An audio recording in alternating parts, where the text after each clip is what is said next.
everybody. Welcome to Chin Fat. In this episode, I'm going to be still continuing going over some screenwriting stuff. We're going to be going over story structure. In the next episode, I'm going to be going over how to format a screenplay, the basics of formatting a screenplay. So let's get started.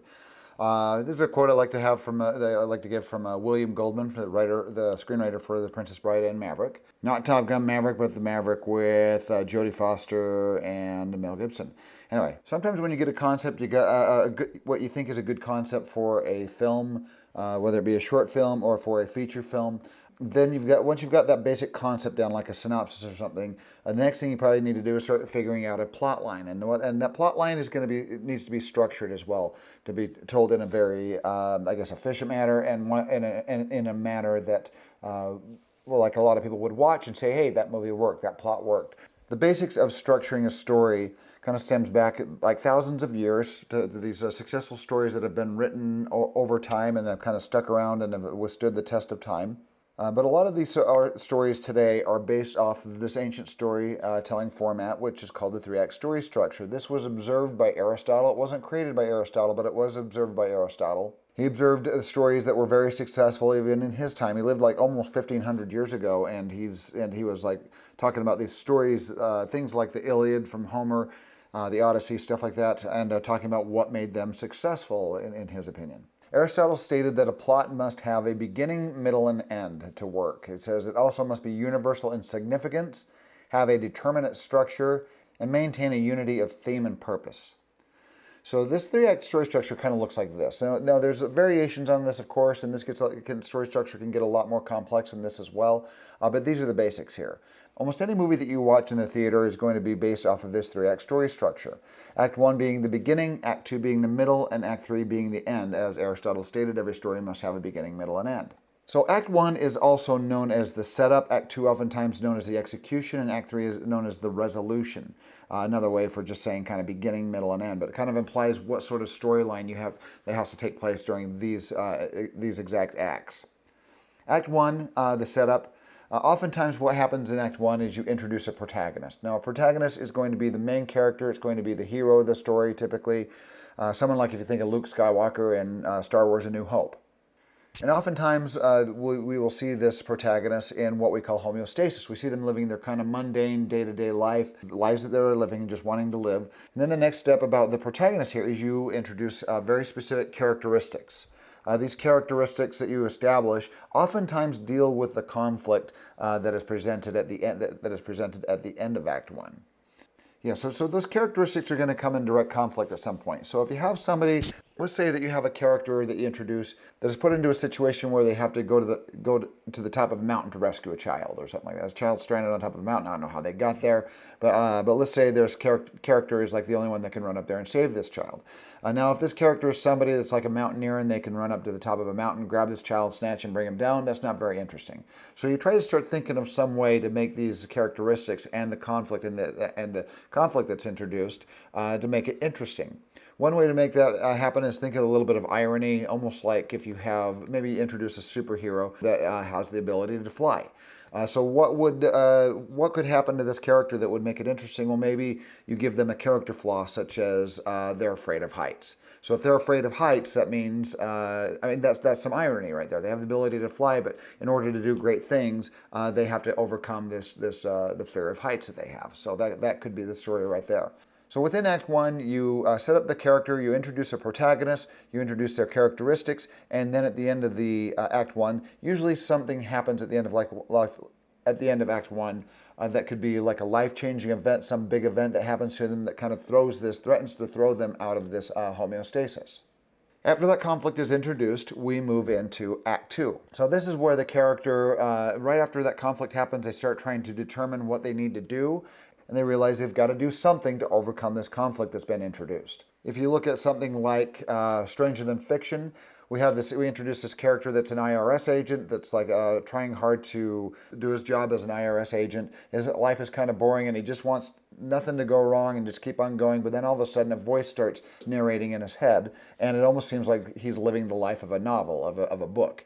And this narrator is explaining his life basically as it's happening.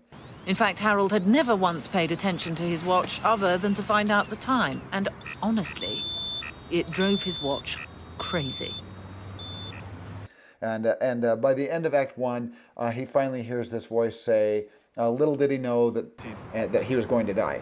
Thus, Harold's watch thrust him into the immitigable path of fate. Little did he know that this simple, seemingly innocuous act would result in his imminent death. What? What? Hey! Hello? And ends up that he's living this life he's living this life that's being written by a famous novelist. And this novelist is famous for always writing books where she kills the main character at the end of the novel. So once he hears that voice say that, it's been bothering him, and this conflict is kind of slowly creeping in. But once he hears that, he's like, "Oh crap, I'm gonna die." It's just like that's where he kind of freaks out, and that's where Act 1 ends, because now he's fully introduced to this conflict, and he doesn't want to die. So anyway, so that's another example there.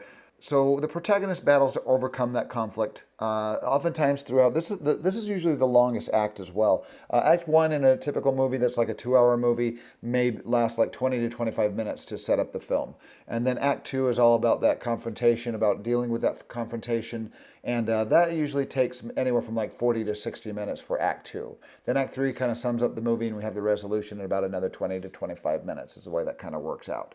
But yeah, during Act 2, the longest act, this is where the hero tries to overcome that conflict. They oftentimes fail. Allies sometimes will step in, and an ally will step in and give them suggested course of action to overcome the conflict. There's usually some sort of epiphany moment that happens toward the end of Act 2 where they realize what it is they need to do to overcome the conflict. Sometimes they don't like it, they don't want to do it, they have been avoiding this, but then at some point they say, okay, I have to do this to overcome this conflict and deal with it.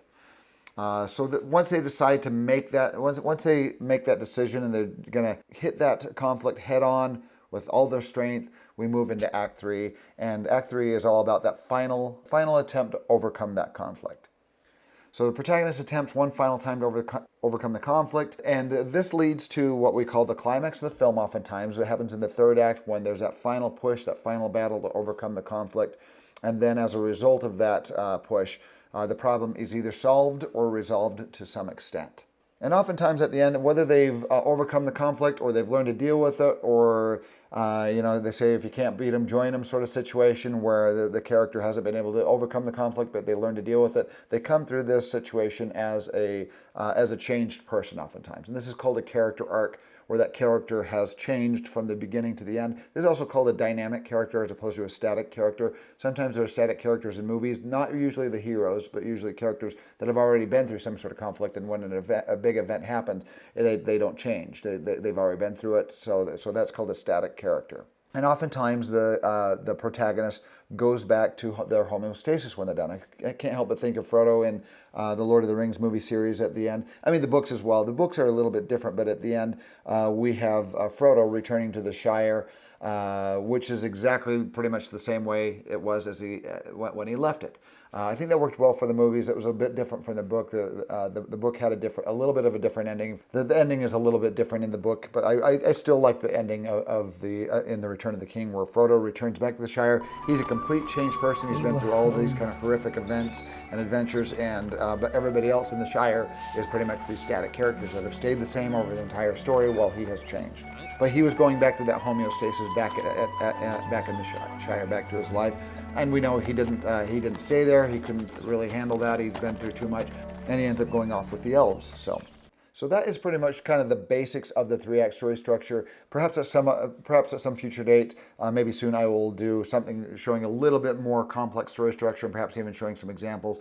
One good story structure is called the 8-sequence story structure, and the original Matrix really stuck closely to the 8-sequence story structure, and I think that movie works really, really well as a full, complete kind of 2-hour movie where it kind of hits on all these plot points. It keeps it interesting. It never gets boring. It keeps moving, and it's interesting. So I think that is a really good example of the 8-sequence story structure that maybe I can cover at a later date. So anyway, well, thanks for watching this episode. I've got other episodes. The next episode, I'm going to be going over actually writing a screenplay and what the basic elements are, how you format a screenplay, and I'm going to be showing that on Writer Duet. So if you have any questions, please let me know, and thanks for watching.